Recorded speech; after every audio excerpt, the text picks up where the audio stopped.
പുതുവർഷം തുടങ്ങാറായി. എന്തൊക്കെയാ പുതിയ തീരുമാനങ്ങള്? 2025 അങ്ങനെ വെറുതെ അങ്ങ് പോയിട്ടുണ്ടാവില്ല. എന്തെങ്കിലുമൊക്കെ പാഠങ്ങൾ പഠിപ്പിച്ചു തന്നിട്ടുണ്ടാവില്ലേ ലൈഫില്? ഒന്നും മറക്കരുത് ട്ടോ. മറക്കരുതെന്ന് പറഞ്ഞത് നമുക്ക് ആരോടും വെറുപ്പും ദേഷ്യവും ഒന്നും വെച്ച് പുലർത്താനല്ല. ഇനി മുന്നോട്ടുള്ള ലൈഫില് നമ്മൾക്ക് നമ്മളെ തന്നെ മനസ്സിലാക്കാൻ, നമ്മളെ തന്നെ സ്നേഹിക്കാൻ, നമ്മളെ തന്നെ പരിഗണിക്കാൻ, നമ്മൾക്ക് നമ്മളെ തന്നെ ചേർത്ത് നിർത്താൻ. ഒരു കോളായോ മെസ്സേജായോ നമ്മൾ നേരിട്ടോ നമ്മളെ ആഗ്രഹിക്കാത്ത ഇടങ്ങളിലേക്ക് നമ്മൾ വലിഞ്ഞു കയറി ചെന്നിട്ടുണ്ടല്ലേ? ഒടുക്കം കിട്ടിയിട്ടുള്ളത് അവഗണനയായിരിക്കും.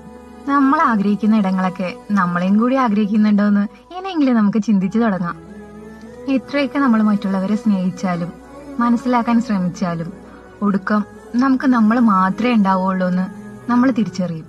അതിന് അങ്ങ് അറ്റം വരെ കാത്തു നിൽക്കണ്ടെന്നേ.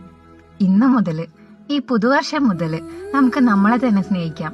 നമ്മളെ നമുക്ക് സ്നേഹിക്കാൻ പറ്റിയില്ലെങ്കിൽ വേറെ ആർക്കാണെന്നേ ഇത്ര മനോഹരമായിട്ട് നമ്മളെ സ്നേഹിക്കാൻ പറ്റുക? നമ്മളെ സ്നേഹിച്ചു തുടങ്ങുമ്പോ നമ്മളെ സ്നേഹിക്കുന്നവരെയൊക്കെ നമുക്ക് പെട്ടെന്ന് കണ്ടുപിടിക്കാൻ പറ്റും. അങ്ങനെ ഈ പുതുവർഷം നമുക്ക് നമ്മളെ സ്നേഹിച്ച് നമ്മളെ സ്നേഹിക്കുന്നവരെയും സ്നേഹിച്ച് സന്തോഷത്തോടെ വരവേൽക്കാം.